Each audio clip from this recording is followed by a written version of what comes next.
So you've clicked on it, so it probably means that you really need it. Need what, you ask? Study motivation and actual study tips to get you at your desk, open the books, and start studying. Well, I've not been feeling very productive for a really long time, but I have done a few things here and there, and I do believe that at least from now I can start studying productively. So if you follow them, you probably might start feeling productive as well. Let's hope for that, okay?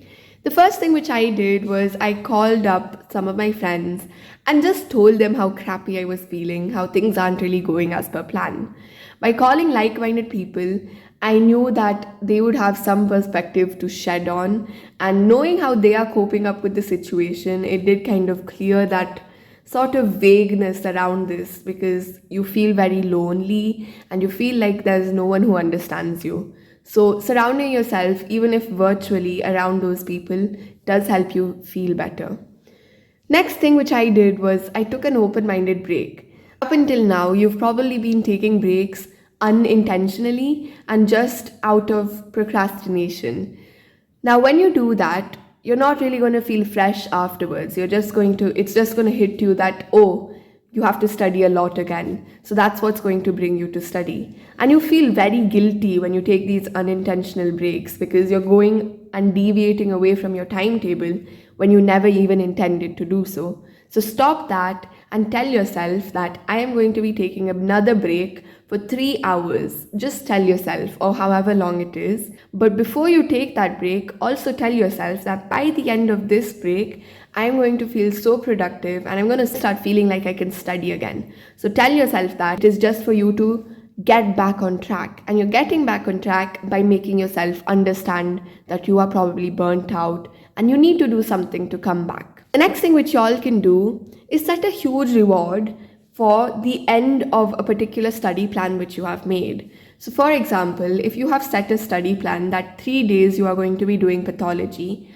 by the end of it, you have to give yourself a huge reward. It probably is going to be like you're going to take the reward even if you don't complete your plan. But from the beginning, before you start it, just tell yourself that after 3 days, this is going to happen and I am going to do it out of happiness. So for example, tomorrow is my last day of doing systemic pathology. And even though I've not started, I'm starting today, okay? But whatever it is, I have told myself that tomorrow night, I'm going out with my parents and we're going to have a good dinner or do something together. So most likely chances are that I am going to do it even if I don't complete what I've intended for. But I might be able to do it much more happily and with much more motivation and freshness if I bring myself to study. So setting that huge reward system might be able to trick your brain into studying so that you achieve something later on. The next thing which y'all can do is set study timers. I talked about it in my previous video, but let's say there's this topic which you need to do, but you don't really want to do. So just keep that 30-minute, 1-hour timer and be like, in this span of time, I will just do as much as I can. After that, it's okay. I'll do it another day when I feel less crappy.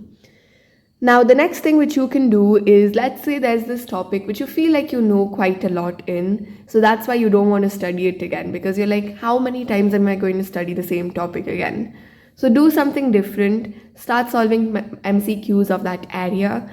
That will serve two purposes. One, you are revising the topic, and two, you will really understand if you know that topic well or it was just this superficial layer of knowledge which you had.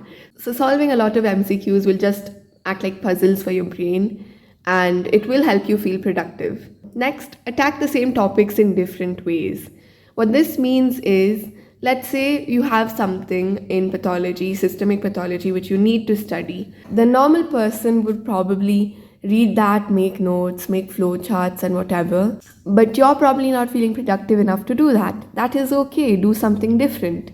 Read the same topic and make voice recordings of the same. Or if doesn't work out, you can take pictures from your textbook and just store them in a folder for you to see later. Employ different methods to do the same topic so that it feels less boring. Similar to the MCQ part, start going through previous year questions. One, this will help you feel like, okay, these are the sort of questions which they repeatedly ask. And two, you're just like really understanding how much you know from the exam point of view. So it can act like a reality checker in a way, and it can also act as coming back to productivity sort of thing. One other thing which you could do, or which I've been doing, is the same topic, I've been studying it in a different way. Like, see, infectious diseases, that is microbiology, they're actually pretty interesting if you get the sort of right resources for it. The entire year, I have been studying Apurva Shastri.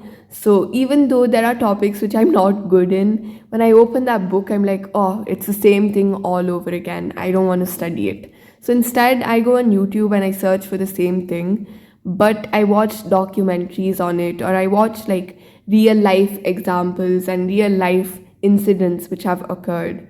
So it makes it more interesting or less boring, not interesting, it just makes it less boring, and it just gets the work done. So do the same thing in another way, you will feel better.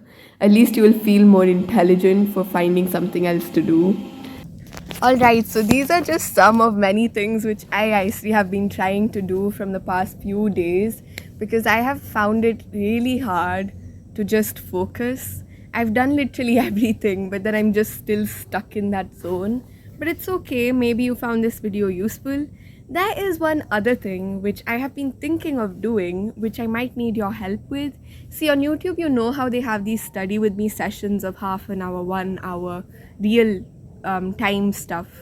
So I was wondering what if I did the same, because it might be useful. I mean, I would feel very, very less lonely in this entire process of studying, and it might help you all feel productive as well. It's basically we're in real time focus, wherein you follow the Pomodoro technique or something. So you study for 25 minutes, a 5-minute break, and then, yeah, it's just something that people on YouTube do. But I would need y'all to tell me in the comments if you would like that. But मुझे पता है कि बहुत लोग reply नहीं करेंगे, so I will have to make that decision for myself. Okay, whatever. I've got to go study pathology because time is running out, and finally it's hit me that Aisiri should study again. Okay, come back next week or whenever I upload for more time out with Aisiri.